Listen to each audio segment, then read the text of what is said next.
So UGTRB English literary கிரிட்டிசிசமில் நம்ம third யூனிட்டில் இருக்கக்கூடிய ஹொரேஸ் அவரை பற்றி தான் பார்க்க போகிறோம். ஹொரேஸோட ஃபுல் நேம் என்ன அப்படின்னா குவிண்டஸ் ஹொரேஷியஸ் ஃப்ளாக்கஸ் அப்படிங்கிறது தான் அவரோட ஃபுல் நேம். அவர் பிறந்த இயர் வந்து 8th December அப்படின்னு சொல்கிறாங்க. இறந்து போனது வந்து 27 November. ஸோ எந்த இடத்துல பிறந்தாங்க அப்படின்னா வெனுஷியா இட்டாலி அப்படின்ற இடத்துல தான் பிறந்திருப்பாங்க. ஸோ ஹொரேஸ் அப்படின்னாலே அவர் வந்து ஒரு ரோமன் கிளாசிசிஸ்ட், கிரிட்டிக், லாட்டின் லிரிக் போய்ட், அப்புறம் சட்டைரிஸ்ட் அப்படின்லாம் சொல்கிறாங்க. ஸோ இவர் வந்து ஒரு அவுட்ஸ்டாண்டிங்கான லாட்டின் லிரிக் போய்ட்டு, சட்டைரிஸ்ட், ரோமன் கிளாசிசிஸ்ட். இவரோட நிறைய ஓட்ஸ் வந்து எழுதியிருக்கிறாரு. ஓட்ஸ் அப்படின்னு எடுத்துக்கிட்டிங்கன்னா அதில் என்னென்ன தீம்ஸ் ஃப்ரீக்குவெண்ட்டாக அடிக்கடி யூஸ் பண்ணியிருக்கிறாரு அப்படின்னா லவ் பற்றி எழுதியிருக்காரு, friendship, philosophy, art of poetry, அதை பேஸ் பண்ணி தான் நிறைய ஓட்ஸ் வந்து எழுதியிருக்கிறாரு. ஹொரேஸ் வந்து வாழ்ந்த பீரியட் வந்து ஆக்டேவியஸ் அகஸ்டஸ் அவர் வந்து கிங்காக இருந்தப்போ ஹொரேஸ் வந்து வாழ்ந்தார். ஆக்டேவியஸ் அகஸ்டஸ் அவர் இருந்த பீரியட் வந்து லிட்ரேச்சர் வந்து நல்ல ஃப்ளரிஷ் ஆச்சு, நல்ல டெவலப் ஆச்சு. அதனால தான் அதை என்ன பீரியட்னு சொல்கிறாங்கன்னா க்ளோரியஸ் அகஸ்டன் ஏஜ் அப்படின்னு சொல்கிறாங்க. ஹொரேஸ் வாழ்ந்த அந்த பீரியடில் தான் வெர்ஜில், ஓவிட் இந்த மாதிரி பெரிய பெரிய ரைட்டர்ஸ் எல்லாம் இருந்தாங்க. ஸோ இவர் இருந்த பீரியடில் வந்து 2 ஸ்கூல்ஸ் ஆஃப் ரைட்டிங் வந்து இருந்தது ஹொரேஸோட டேயில். ஒன்று வந்து ஓல்டு லாட்டினை ஃபாலோ பண்ணுறவங்க, இன்னொருத்தவங்க வந்து மாடர்ன் அலெக்சாண்ட்ரியன் மெத்தடை வந்து ஃபாலோ பண்ணுறவங்க. இவரோட கிரிட்டிசிசம் எல்லாமே யாரை பேஸ் பண்ணி இருந்தது அப்படின்னா அரிஸ்டாட்டலை பேஸ் பண்ணி தான் எழுதினார். இவரோட கிரிட்டிசிசம் ஒர்க்ஸ் எல்லாமே வந்து அரிஸ்டாட்டல், க்ரீக் மாடலான அரிஸ்டாட்டலை வந்து ஃபாலோ பண்ணி இவர் வந்து எழுதினார். இவரோட ஒர்க்ஸ் அப்படின்னு எடுத்துக்கிட்டோன்னா சட்டையர்ஸ் எழுதியிருக்காரு. ஃபஸ்ட்டு இவர் எழுதின சட்டையர்ஸை வந்து சட்டையர்ஸ் 1, 2 அப்படின்னு சொல்கிறாங்க. சட்டையர்ஸ் வந்து யாரை வந்து ஃபாலோ பண்ணி எழுதினார் அப்படின்னா கேயஸ் லுச்சிலியஸ் அவரை ஃபாலோ பண்ணி தான் இவர் எழுதினார். கேயஸ் லுச்சிலியஸ் அவர் வந்து ஒரு மாடலாக வச்சு இவர் வந்து சட்டையர்ஸ் எழுதியிருக்கிறாரு. அதுக்கடுத்து எப்போட்ஸ் அப்படின்னு சொல்லி எழுதியிருக்கிறாரு. எப்போட்ஸ் அப்படின்னா அது ஒரு லிரிக் போயம்ஸ். லிரிக் போயம்ஸில் மொத்தமாக 17 அயாம்பிக் போயம்ஸ் வந்து எழுதியிருக்கிறாரு. ஸோ இவர் வந்து கார்ப் டியம் அப்படிங்கிற அந்த வார்த்தையை வந்து ஃப்ரேம் பண்ணது வந்து இவர் தான். யூஸ்வலாக இதோட டிரான்ஸ்லேஷன் என்ன அப்படின்னா சீஸ் த டே அப்படின்னு சொல்லி அர்த்தம். கார்ப் டியம் அப்படின்னா சீஸ் த டே. இவரோட ஓட் புக் நம்பர் 1 வந்து இந்த வார்த்தையை யூஸ் பண்ணியிருப்பார். இவரோட புக்ஸ் இருக்குது. ஓடு வந்து மொத்தம் 4 புக்ஸில் இருக்குது. அதில் 1 to 3 புக்ஸ் வந்து 23 BCயில் வந்து இவர் பப்ளிஷ் பண்ணியிருக்கிறாரு. 4th புக்கில் வந்து மொத்தம் 15 போயம்ஸ் இருக்கும். அதை வந்து 13 BCயில் வந்து பப்ளிஷ் பண்ணியிருக்கிறாரு.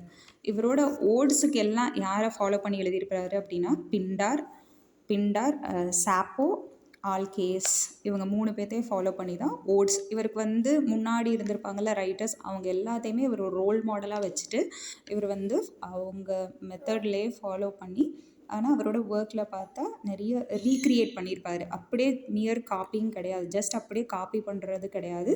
இவர் வந்து நிறைய விஷயங்கள் ரீக்ரியேட் பண்ணியிருப்பார். அதை தான் வந்து பின்னாடி வர ரைட்டர்ஸ்க்கு சொல்லியிருப்பார். நீங்கள் வந்து இன்பார்ன் உங்களுக்குள்ளே இன்னேட்டாக வந்து நிறைய ஸ்கில் இருந்தது அப்படின்னா அதை வச்சுக்கோங்க.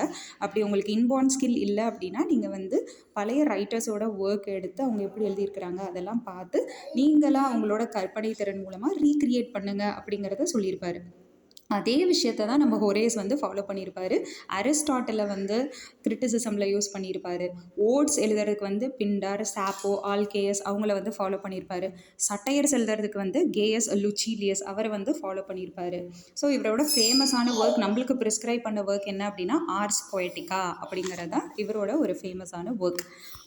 நம்மளுக்கு ப்ரிஸ்கிரைப் பண்ண புக் வந்து ஆர்ஸ் போயட்டிகா. அதுக்கு இன்னொரு நேம் என்ன அப்படின்னா எபிஸ்டில் டு பைசோஸ். ஆர்ஸ் போயட்டிகா அப்படிங்கிறது ஒரு எபிஸ்டில் அப்படின்னா லெட்டர் ஃபார்மில் இருக்கிறது. ஒரு இன்ஃபார்மல் லெட்டர். யாருக்கு எழுதியிருப்பார் அப்படின்னா அந்த பைசாஸ் ஃபேமிலிஸ்க்கு வந்து எழுதியிருப்பார். அதுதான் வந்து ஆர்ஸ் போயட்டிகா அப்படிங்கிறது எபிஸ்டில் டு பைசாஸ் அப்படிங்கிறது ஒரு இன்ஃபார்மல் லெட்டர். அந்த லெட்டரை யாருக்கு எழுதியிருப்பார் அப்படின்னா அந்த பைசாஸ் ஃபேமிலிக்கு வந்து எழுதியிருப்பார். மொத்தம் அதில் வந்து 476 லைன்ஸ் இருக்கும். 30 மேக்ஸிம்ஸ் இருக்கும். அந்த 30 மேக்ஸிம்ஸ் அப்படிங்கிறது வந்து நம்ம சொல்கிறது பழமொழி, மூதுரை, அந்த மாதிரி அந்த 30 மேக்ஸிம்ஸ்க்குமே வந்து அவர் யாருக்கு எழுதியிருப்பார் அப்படின்னா பின்னாடி நிறைய ரைட்டர்ஸ் வருவாங்கள்ல, யங் ரைட்டர்ஸ், அவங்களுக்கு வந்து அறிவுரை சொல்கிறது மாதிரி எழுதியிருப்பார். அதாவது எபிஸ்டில் டு பைசாஸ் அப்படிங்கிறது ஆர்ஸ் போயட்டிகா அப்படின்னு சொல்லி நேம் பண்ணது யார் அப்படின்னா 95 BCயில் குவிண்டீலியன் அப்படிங்கிறவர் தான் வந்து பண்ணியிருப்பாங்க. 95 BCயில் குவிண்டீலியன். 95 பிசியில் குவின்டீலியன் அவரோட இன்ஸ்டிடியூஷியோ ஒராட்டோரியோ அப்படிங்கிற அந்த ஒர்க்கில் தான் வந்து இதுக்கு ஆர்ஸ் பொயட்டிக்கா அப்படிங்கிற நேம் பண்ணது யார் அப்படின்னா குவின்டீலியன். அதில் மொத்தம் 476 லைன்ஸ் இருக்கும், 30 மேக்ஸிம்ஸ் இருக்கும். மேக்ஸிம்ஸ் அப்படின்னா பழமொழி. இவர் தான் வந்து இந்த பர்பிள் பேட்ச் அப்படின்ற விஷயத்த காயின் பண்ணியிருப்பார். பர்பிள் பேட்ச் அப்படின்னா ரொம்ப இமேஜினேஷன் பண்ணி எழுதுறது, நிறைய செயற்கையான விஷயங்கள்லாம் உள்ளே புகுத்தி எழுதுறது. ஸோ அந்த மாதிரி எழுதக்கூடாது அப்படிங்கிறத சொல்லியிருப்பார். அந்த ஆர்ஸ் பொயட்டிக்காவில் நம்மளுக்கு வந்து 3 ஃபார்ம்ஸ் இருக்கும், 3 டிவிஷன்ஸ் இருக்கும். அந்த 3 டிவிஷன்ஸ் என்னென்ன அப்படின்னா பொயசிஸ் அப்படின்னா சப்ஜெக்ட் மேட்டருக்கு இம்பார்ட்டன்ஸ் கொடுக்கறது, நம்ம செலக்ட் பண்ணுற கான்டென்ட் தீம் அதுக்கெல்லாம் இம்பார்ட்டன்ஸ் கொடுக்கறது. பொயமா அப்படின்னா அந்த என்னென்ன ஃபார்ம்ஸ் இருக்குது, கைண்ட்ஸ் இருக்குது, நம்ம பிரித்து எழுதுவோம்ல இந்தந்த ஃபார்ம்ஸ் கைண்ட்ஸ், அதுதான் பொயமா. பொயட்டா அப்படின்னா அட்வைஸ் பண்ணுவார். போயட்ஸ்னால் எப்படி எழுதணும், அவங்களோட ஃபங்க்ஷன்ஸ் என்ன அப்படிங்கிறத சொல்கிறது தான் 3 டிவிஷன்ஸாக நம்மளுக்கு கொண்டு வந்திருப்பார். ஸோ ஃபஸ்ட்டு பார்ட்லேயே வந்து அவர் 2 அப்சர்வேஷன் பண்ணுறாரு. சப்ஜெக்ட் மேட்டர் ஆஃப் பொயட்ரி வந்து நம்ம செலக்ட் பண்ணும் பொழுது நம்மளோட தீம் எப்படி இருக்கணும் அப்படின்னா ரொம்ப சிம்பிளாக இருக்கணும், யூனிஃபார்மாக இருக்கணும். நம்மளுக்கு எவ்வளோ பொட்டென்ஷியல் இருக்குது, எவ்வளோ நம்மளால் முடியுதோ அந்த அளவுக்கு தான் நம்ம சப்ஜெக்ட் மேட்டரை வந்து க்ரியேட் பண்ணணும். நம்ம ஓவராக எக்ஸாகரேட் பண்ணி நம்மளுக்கு வராத விஷயத்த நம்ம சொல்லும் பொழுது நம்மளுக்குள்ளே கன்ஃபியூஷன் ஆகும், வேர்ட்ஸ் எல்லாம் ஒழுங்காக ஃபார்ம் பண்ண முடியாது, எழுதியும் வேஸ்ட்டு, படிக்கிறவங்களுக்கும் வேஸ்ட்டு. ஸோ அந்த மாதிரி சப்ஜெக்ட் மேட்டர் இருக்கக்கூடாது. நம்மளோட பொட்டென்ஷியலுக்கு தகுந்த மாதிரி ரொம்ப சிம்பிளாக யூனிஃபார்மாக எழுதணும். அந்த மாதிரி தீம் வந்து நம்மளுக்கு எல்லாரையும் போய் ரீச் ஆகிற மாதிரி நம்ம எழுதணும். அதுக்கடுத்து நம்ம வந்து சப்ஜெக்ட் நம்ம வந்து சூஸ் பண்ணும்போது ரொம்ப வேர்ட்ஸ் எல்லாம் செலக்ட் பண்ணும்போது ரொம்ப சிம்பிளான வேர்ட்ஸ் எல்லாம் யூஸ் பண்ணி எழுதணும். ரொம்ப வைஸாக வந்து கொண்டு போகணும். வைஸ் அப்படின்னா ரொம்ப அறிவாக நம்ம கொண்டு போகிற சப்ஜெக்ட் மேட்டர் வந்து இருக்கணும். செகண்ட் பார்ட்டில் என்ன சொல்கிறாரு அப்படின்னா forms and kinds of poetry. For example இப்போ எபிக் போயம்ஸ் எல்லாம் எழுதுகிறோம் அப்படின்னா அதில் வந்து பிரின்சஸ் பற்றி பேசுவோம், லீடர்ஸ் பற்றி சொல்லுவோம், சேட் ஸ்டோரி ஆஃப் வார் அதை பற்றி சொல்லுவோம். ஸோ நம்ம எப்போ எபிக் எழுதினாலும் நம்ம எதை கன்சிடர் பண்ணோம் அப்படின்னா டாக்டைலிக் ஹெக்ஸாமீட்டர், அதுதான் வந்து rightful meter for writing and epic. ஒரு எபிக் எழுதணும் அப்படின்னா டாக்டிலிக் ஹெக்ஸாமீட்டரில் எழுதணும். அடுத்து elegy song, thanksgiving song எல்லாம் எழுதுகிறோம் அப்படின்னா எலிஜி ஆஃப் மெஷர்ஸில் வந்து எழுதணும். அது வந்து டாக்டிலிக் ஹெக்ஸாமீட்டர் அண்ட் டாக்டிலிக் பென்டாமீட்டரில் எழுதணும். இப்போ காமெடி, ட்ராஜடி, சட்டையர்ஸ் எல்லாம் எழுதுகிறோம் அப்படின்னா அயாம்பிக் மீட்டரில் எழுதணும். ஸோ லிரிக்ஸ் எழுதுகிறோம், காடை பற்றி பாடல்கள்லாம் எழுதுகிறோம் அப்படின்னா லிரிக்கல் மெஷர்ஸில் வந்து எழுதணும் அப்படிங்கிறது சொல்கிறாரு. ஹொரேஸை பொறுத்த வரைக்கும் ஒரு போயட்ஸ் என்ன பண்ணணும் அப்படின்னா கண்டிப்பாக டிலைட் பண்ணணும், இன்ஸ்ட்ரக்ட் பண்ணுற மாதிரி இருக்கணும், ரீடருக்கு வந்து ஒரு இன்ஸ்ட்ரக்ஷன் கொடுக்குற மாதிரி இருக்கணும், அது நம்ம மைண்டை வந்து வசீகரம் செய்கிற மாதிரி இருக்கணும். அந்த மாதிரி எழுதுறாங்க போயட்ரி வந்து நல்லாயிருக்கும் அப்படின்னு அது ஃபங்க்ஷன்ஸாகவே சொல்கிறாரு. வார்த்தைகள் வேர்ட்ஸ் வந்து செலக்ட் பண்ணும் பொழுது கண்டிப்பாக கிளாரிட்டியோடு இருக்கணும், ரொம்ப எஃபெக்டிவாக ரீச் ஆகிற மாதிரி இருக்கணும். ரொம்ப ஸ்ட்ரேஞ்சாக இருக்கிற வார்த்தைகளை வந்து நம்ம யூஸ் பண்ணலாம், யூஸ் பண்ணாலுமே அதை வந்து மக்கள்கிட்ட போய் கரெக்டாக கொண்டு போய் சேர்த்தரணும். வித்தியாசமான வார்த்தைகளை பயன்படுத்துகிறோம் அப்படின்னா கரெக்டாக கொண்டு போய் சேர்க்கணும். ஆர்டிஸ்ட் அப்படிங்கிறவங்க நேச்சுரலாக கிஃப்டடாக இருக்கலாம், இல்லைனா ட்ரைனிங் மூலமாக அவங்கள வந்து நல்ல டெவலப் பண்ணவங்களாகவும் இருக்கலாம். ட்ராமாவை பற்றி சொல்கிறாங்க. ட்ராமா அப்படின்னா 3 டிவிஷன்ஸ் ஹொரேஸை பொறுத்த வரைக்கும் ரொம்ப இம்பார்ட்டன்ட். பிளாட்டு, கேரக்டர், ஸ்டைல், அது 3மே ரொம்ப இம்பார்ட்டன்ட். கண்டிப்பாக க்ரீக் லெஜெண்ட்ஸை வந்து நம்ம ஃபாலோ பண்ணிக்கலாம். ட்ராஜடி, காமெடி ரெண்டுமே வந்து முன்னாடி சொன்ன மாதிரி அயாம்பிக் மீட்டரில் தான் எழுதணும். கண்டிப்பாக வந்து ட்ராமா எழுதும் பொழுது ரொம்ப ஹார்ஷான விஷயங்கள் எல்லாத்தையும் நம்ம ஸ்டேஜில் காமிக்கக்கூடாது. ஃபார் எக்ஸாம்பிள் ஒரு அம்மா வந்து குழந்தைய கொல்றது மாதிரி விஷயங்கள்லாம் காமிக்கக்கூடாது. கோரஸ் அப்படிங்கிறது ஒரு இம்பார்ட்டண்ட்டான பார்ட்டாக இருக்கணும். ஆனால் எந்த வகையிலையும் அந்த யூனிட்டி ஆஃப் ஆக்ஷனை வந்து டிஸ்டர்ப் பண்ணுற மாதிரி நம்ம எழுதக்கூடாது. அரிஸ்டாட்டில் சொன்ன மாதிரியே ரொம்ப பெருசாகவும் எழுதக்கூடாது, ரொம்ப சின்னதாகவும் நம்ம கதைகள் எழுதக்கூடாது. 5 ஆக்ட்ஸ் அவ்வளோதான் எழுதணும். அதுக்கு மேலே எழுதணும் அப்படின்னா திரும்ப திரும்ப படிக்கணுன்ற அந்த எண்ணம் வந்து மக்களுக்கு வராது.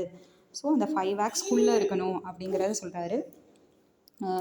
அதே மாதிரி சட்டையர்ஸில் வந்து கேஎஸ் லுச்சிலியஸ் அவரை வந்து ஃபாலோ பண்ணணும். நம்ம சட்டையர் எழுதும்போது கண்டிப்பாக வந்து இந்த விட்டி பவரோடு இருக்கணும், நல்ல நுட்பமாக சாமர்த்தியமாக பேசுகிற அளவுக்கு இருக்கணும். பவர் டு ஹிட் ஹார்ட், அவங்க நெத்தி போட்டில் அடிக்கிற மாதிரி நம்ம வந்து நம்மளோட சட்டையர் இருக்கணும், நம்மளோட அந்த வாதம் பண்ணுற திறமை வந்து இருக்கணும் அப்படிங்கிறத சொல்கிறாரு.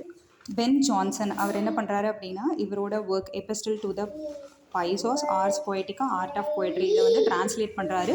ஆனால் பென் ஜான்சன் இறந்ததுக்கப்புறம் தான் அந்த டிரான்ஸ்லேஷன் வந்து பப்ளிஷ் ஆகுது. 1640 வந்து பப்ளிஷ் பண்ணுறாங்க. அரிஸ்டாட்டலோட பீரியடில் காமெடி, ட்ராஜடி, எப்பிக் இந்த 3 விஷயம் தான் இருந்தது. ஆனால் ஹொரேஸோட பீரியடில் வந்து லிரிக் போயம்ஸ், பாஸ்டரோல், ஓடு, சட்டையர் இந்த மாதிரி நிறைய ஃபார்ம்ஸ் ஆஃப் போயம்ஸ் வந்து டெவலப் ஆச்சு. அதாவது ஹொரேஸை பொறுத்த வரைக்கும் இந்த பொயட்டிக் டெக்கோரம் அப்படிங்கிறது ப்ரைமரி ஃபார் ஹிம். இதுதான் வந்து ஒரு முக்கியமான நார்ம்ஸ் அப்படின்னு சொல்கிறாரு. எல்லா ஒர்க்கையும் நம்ம ஜட்ஜ் பண்ணணும் அப்படின்னா இந்த பொயட்டிக் டெக்கோரம்னா பொயட்டிக் டெக்கோரம் அப்படின்னா சீர் ஒழுங்கோடு இருக்கணும். அதே மாதிரி காங்க்ரூவஸ் அப்படிங்கிற வார்த்தை சொல்லியிருப்பார். எந்த ஒர்க்குமே நம்ம செலக்ட் பண்ணும்போது அதுக்கு தகுந்த பொருத்தமானதாக நம்ம வந்து நம்ம கதைகள், நம்ம ஒர்க் நம்ம போயம்ஸ், லைன்ஸாக இருக்கட்டும், கதைகளாக இருக்கட்டும், எல்லாமே காங்க்ரூவஸாக இருக்கணும், பொருத்தமானதாக இருக்கணும். நம்ம சொல்கிறதுக்கு, நம்ம எழுதுறதுக்கு கரெக்டாக இருக்கணும். பொயட்டிக் லைசன்ஸ் வந்து ஃபாலோ பண்ணணும். சுருக்கமானதாக இருக்கணும். எல்லாரையும் போய் ரீச் ஆகணும் அப்படிங்கிறதுல இவர் சில பாயிண்ட்ஸ் எல்லாம் சொல்லியிருக்கிறார். நிறைய வெஸ்டர்ன் ரைட்டர்ஸ் கூட இவரை வந்து ஃபாலோ பண்ணியிருக்கிறாங்க. கிளியாந்த் ப்ரூக்ஸ், வேரன், அது மாதிரி ரைட்டர்ஸ், ட்ரைடன், போப், ஜான்சன் நிறைய பேர் வந்து இவரை ஃபாலோ பண்ணி இவரோட ஒர்க்ஸ்லேருந்து நிறைய விஷயங்கள் கோட் பண்ணியிருப்பாங்க. அலெக்சாண்டர் போப் கூட அவரோட எஸ்ஸே அப்படிங்கிறதுல வந்து த ஆர்ஸ் பொயட்டிக்கா அந்த லைனை வந்து கோட் பண்ணி எழுதியிருப்பார். இவரோட மெயினான கான்செப்ட் என்ன அப்படின்னா நிறைய ப்ராக்டிக்கலாக வந்து பண்ணணும். அரிஸ்டாட்டல் எப்படி ஃபிலாசபிக்கல் மேனோ, ஹொரேஸ் வந்து மேன் ஆஃப் ப்ராக்டிக்கல் அப்படின்னு சொல்கிறாங்க. ஏன்னா எது இருந்தாலும் ப்ராக்டிக்கலாக பண்ணணும்.